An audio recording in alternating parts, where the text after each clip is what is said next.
Considérons les saints, ceux qui ont exercé de manière exemplaire la charité. La pensée se tourne en particulier vers Martin de Tours en 397. D'abord soldat, puis moine et évêque, presque comme une icône, il montre la valeur irremplaçable du témoignage individuel de la charité. Aux portes d'Amiens, Martin partage en deux son manteau avec un pauvre. Jésus lui-même, dans la nuit, lui apparaît en songe revêtu de ce manteau pour confirmer la valeur permanente de la parole évangélique. J'étais nu et vous m'avez habillé. Chaque fois que vous l'avez fait à l'un de ces petits qui sont mes frères, c'est à moi que vous l'avez fait. Matthieu 25, 36, 40. Dans l'histoire de l'Église, combien d'autres témoignages de charité peuvent être cités?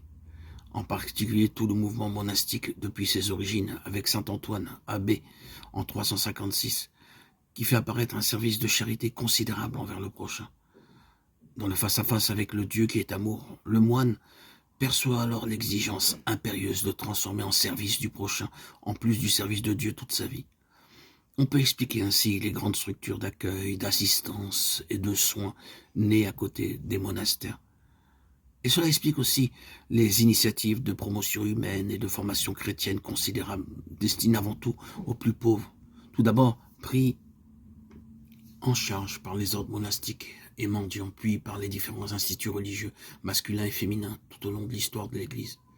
Des figures de saints comme François d'Assise, Ignace de Loyola, Jean de Dieu, Camille de Lélis, Vincent de Paul, Louise de Marillac, Joseph Cotolengo, Jean Bosco, Louis Orion, Teresa de Calcutta, pour ne prendre que quelques noms, demeurent des modèles insignes de charité sociale pour tous les hommes de bonne volonté. Les saints sont les vrais porteurs de lumière dans l'histoire, parce qu'ils sont des hommes et des femmes de foi, d'espérance et d'amour. Parmi les saints, il y a par excellence Marie, mère du Seigneur et miroir de toute sainteté. Dans l'évangile de Luc, nous la trouvons engagée dans un service de charité envers sa cousine Élisabeth, auprès de laquelle elle demeure environ 3 mois. Pour l'assister dans la phase finale de sa grossesse, dit-elle à l'occasion de cette visite, « Mon âme exalte le Seigneur » Luc 1, 46. Elle exprime ainsi tout le programme de sa vie, ne pas se mettre elle-même au centre, mais faire place à Dieu, rencontrer tant dans la prière que dans le service du prochain. Alors seulement le monde devient bon. Marie est grande précisément parce qu'elle ne veut pas se rendre elle-même grande, mais elle veut rendre Dieu grand. Elle est humble, elle ne veut être rien d'autre que la servante du Seigneur. Luc 1, 38, 48. Elle sait qu'elle contribue au salut du monde, non pas en accomplissant son œuvre, mais seulement en se mettant pleinement à la disposition des initiatives de Dieu. Elle est une femme d'espérance uniquement parce qu'elle croit aux promesses de Dieu et qu'elle attend le salut d'Israël.